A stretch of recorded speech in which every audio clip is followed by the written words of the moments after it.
Let's talk about a potential timeline, and what does the potential exit of President Zuma mean for a president that has faced so many court battles, charges on the horizon as well? For analysis, we're joined in studio by political analyst Theo Venter. Thank you for being with us, Mr. Venter. Is this a fait accompli? I mean, after Cyril Ramaphosa's statement saying we're in talks, can we say it's definite that President Zuma will go? Yeah, absolutely. I think the damn wall is broken.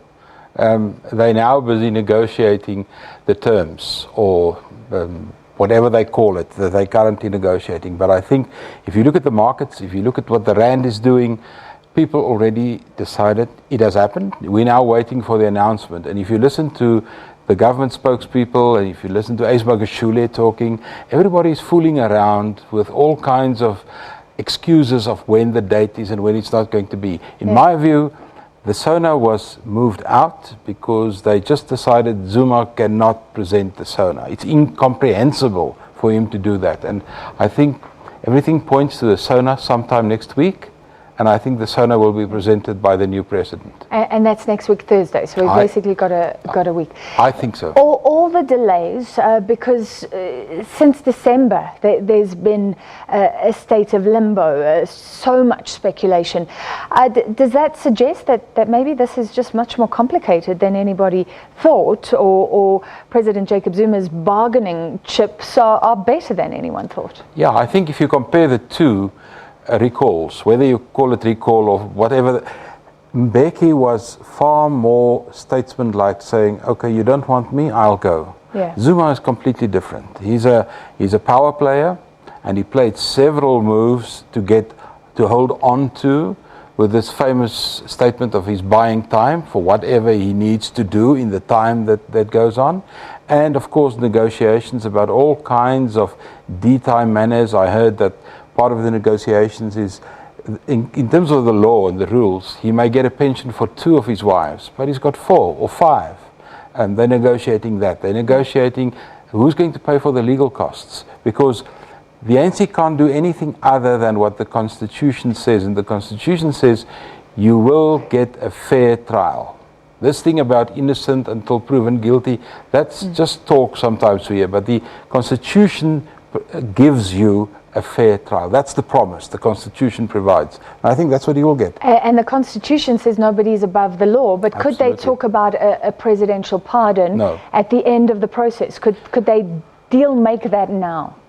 Maybe informally, but they can't do it formally, because that will put the integrity of the courts in the game, and they may have that kind of agreement. But presidential pardon is only possible if you've said, okay, I've done this and that and the other, and so far Zuma has denied doing anything wrong. As a matter of fact, he's saying the people like me so much, I should stay longer. But that's all the talk about the last 2 or 3 weeks. But I think fundamentally what we're dealing with, and the ANC ought to look at this in a very, very careful way, and that is the timeline between electing a leader of the party and the next election is almost 18 months.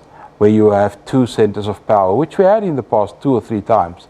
That is too long. It is not working. It only worked once, and that was when Mandela left and Mbeki became president. But Mbeki was in a practical way already president. He was running the country, so it was easy. But the next time and now it's not working. They'll have to get the ANC's national conferences much closer to the elections, because we now know elections in South Africa will take place every 5 years. It's almost a given. In April or May, they should change that. Otherwise, we're going to sit with this problem in perpetuity. It's going to happen every time. Cyril Ramaphosa must know that he's going to sit with a problem in the future. Absolutely. All right, the pictures we brought to you a bit earlier were President Jacob Zuma and Deputy President Cyril Ramaphosa in those parliamentary, in those cabinet committees today, looking very happy together. But we know that the talks are going on behind the scenes. In that statement by Ramaphosa today, saying that there will be a report back in coming days. Like you say, Theo Venter, the president president hasn't admitted to anything wrong. We've done interviews where he suggested that if he went to jail, it would be as a victim. And some are suggesting that he's brought up the issue of on what basis do I go? So he faces all these charges, but no conviction. There's been no inquiry into state capture. What would the rationale be to push him out? Well, I think there's 3 or 4 reasons for that. One is internal pressure from within the ANC. We had a conference. In other words, there are people saying he must go. There's strong pressure from lobby groups outside the ANC but linked to the ANC, like the veterans and so on, that says he must go. Business has said we can't continue with this. International voices have said you just cannot continue. So I think the pressure internally and externally are such that they're actually looking for a good reason, and therefore the smart way for him to go is to either resign out of own will or to have some kind of deal where, like in the old days, PV Botha fell sick. And then you go to a hospital, and then the hospital says, this man is very ill, he shouldn't continue with his job. So you're looking for a way in which to establish some form but surely we can't be that duped as South Africans. Well, look how friendly they were today, and we buy that. Look about the nonsensical press conferences where they're saying fruitful discussions. We know there's a battle behind the scenes. Yeah. If the deal is not palatable to President Jacob Zuma, what are his options right now? There's very few options. He played all the cards. They're running out. They're running out of cards, and that's why I'm saying everybody, if you look at people taking decisions, they've decided, okay, he's going. Yeah. It's only a question of when. It's not if, it's when. Yeah. And that will be decided. And I think there were 2 game changers in the last week. The first game changer was moving the SONA out from this, and at a huge cost. The cost of people flying down and the military cost and all those, a huge cost. And the second game changer was calling the NEC in an urgent meeting and then moving that out as well. Because in both cases, the options are few. They are, one, we'll have a vote of no confidence in you because the court said that you're a delinquent president. I'm using Maimani's words. And I don't think the ANC can afford the political costs involved in a motion of no confidence, especially if it's brought about by the EFF, because the EFF will score so much points, the DA will score so much points. So a vote of no confidence is not an option for the ANC, but it's a threat to Zuma. But then again, if you look at Zuma, he likes to play at a knife's edge. He deals with these risks in a very natural way. And I thought he's willing to go for a vote of no confidence and see who is going to do what. But the delay in the NEC, the National Executive Committee, does that not suggest that he wasn't confident enough to leave it up to that body? Otherwise he would have said, yeah, let's go. Yeah, I think which means there could have been a change since December because it was almost split half-half. Yeah, and he played for that. And I think the moving of the SONA and the NEC to next weekend are clear indications that, okay, now you have to talk about when to go.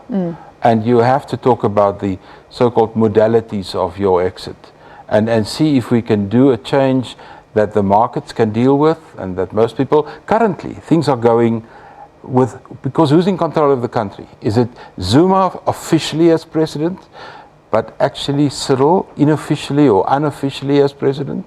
And then in the meantime, you get something like the PIC providing almost a rollover loan to Eskom. There's a serious need for good governance at the moment. Yeah. To deal with actually the country and not the politics. Absolutely, and I think things are falling through the cracks for who's in control. Yeah. Well, finally, let's end with that. Cyril Ramaphosa releasing the statement today saying we'll get back to you.